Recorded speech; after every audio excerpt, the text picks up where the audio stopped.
আজকে আমি আবারও কই মাছ দিয়ে ফুলকপি রান্না করেছিলাম। আসসালামু আলাইকুম, কেমন আছেন আপনারা সবাই? চলে আসলাম নতুন আরও একটা রান্নার ভিডিও নিয়ে। সেদিন কই মাছ দিয়ে ফুলকপি আলু দিয়ে রান্না করার পরে এতটা মজা লেগেছিল, আমি আজকে আবারও সেই একই রেসিপিতে কই মাছ আর ফুলকপি রান্না করলাম। মাছগুলো আগে একটু আমি ভেজে নিচ্ছি।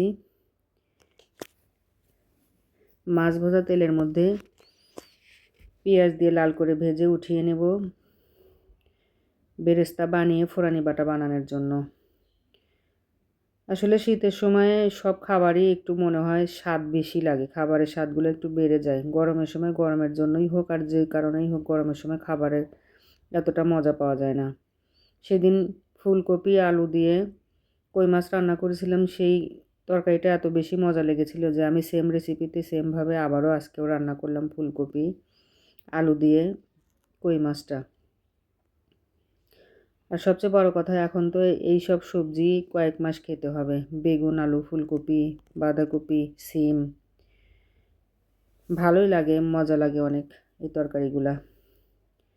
সবজিগুলো এখন ভালোভাবে কিছুক্ষণ কষিয়ে নেব। সবজি কষানো হয়ে গেলে দিয়ে দিলাম পরিমাণ মতো ঝোলের পানি।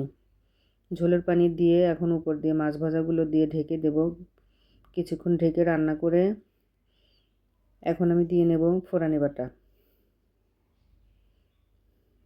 আমরা যারা আমাদের বেরেস্তা ভাজা মানে ফোড়ানি বাটা খেয়ে অভ্যেস, তারা আমরা কোনো তরকারি ফোড়ানি বাটা ছাড়া খেতে পারি না।